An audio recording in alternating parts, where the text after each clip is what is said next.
Alright, finding x-intercepts by using the quadratic formula.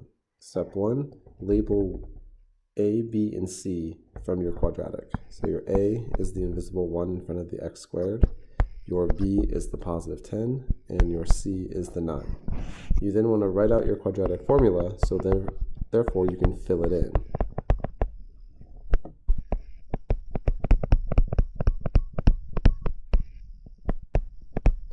So step 1, you want to go ahead and fill in each piece.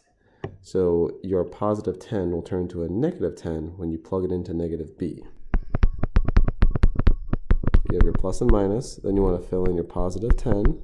It's going to be squared plus negative 4. Your a is a 1, your c is a 9, all over 2 times 1, because your a is a 1. From there you want to go 10 squared, which is 100, negative 4 times 1 times 9, which is negative 36. You then want to go ahead and go 100 minus 36, which is 64. So you have negative 10 plus and minus the square root of 64 over 2. Then square root the 64, giving you 8. Then you want to split it off. One where you have negative 10 plus 8 over 2, and one where you have negative 10 minus 8 over 2. Negative 10 plus 8 is negative 2 over 2, which is negative 1. And then negative 10 minus 8 is negative 18 divided by 2, which is negative 9. So your two x-intercepts are going to be negative 1 comma 0, negative 9 comma 0. For our next problem, once again you want to label your a, your b, and your c. Then you want to plug it into your quadratic formula. So you're going to have x equals negative 4 plus and minus square root b squared plus negative 4. Your a is an 11, your c is 12, all over 2 times 11. Well, 4 squared is 16. Negative 4 times 11 times 12 is negative 528. You then want to go 16 minus 528, which is going to give you negative 512 over 2 times 11 is 22. When you type into your calculator the square root of negative 512, you should get the phrase error. When that happens, you should realize that you have two non-real solutions, or you could say two complex solutions, which means your parabola is above the x-axis. Therefore, you're not going to have any x-intercepts.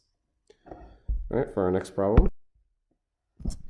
This time you'll see that our quadratic is not equal to 0 or not all on the same side. So we need to make it be everything on the same side. I recommend that you move everything to the left side of the equation.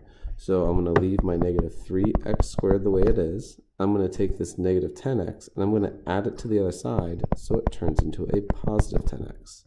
I'm going to do the same thing to the negative 32. I'm going to add it over, and now it's a positive 32. And now the entire equation equals 0. From there, I want to label my a, my b, and my c.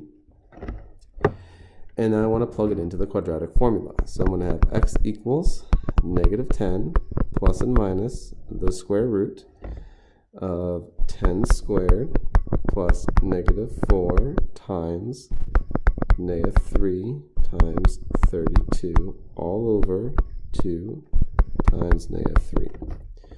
From here, I'll go 10 squared, which is 100, then negative 4 times negative 3 times 32, which is going to be positive 384.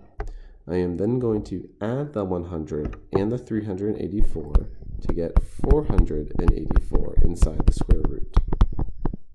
And then the 6 times negative 3 will give me negative 6. From there, the square root of 484 is 22. So we'll have negative 10 plus and minus 22 over negative 12. Then I'm going to split it off, so I have negative 10 plus 22 over negative 6, and then negative 10 minus 22 over negative 6. Now we go negative 10 plus 22 gives me 12, divided by the negative 6, and you get negative 2. Then we're going to have negative 10 minus 22, which is negative 32, divided by negative 6, which will give us a positive 5.3 repeating. So those are our two x-intercepts.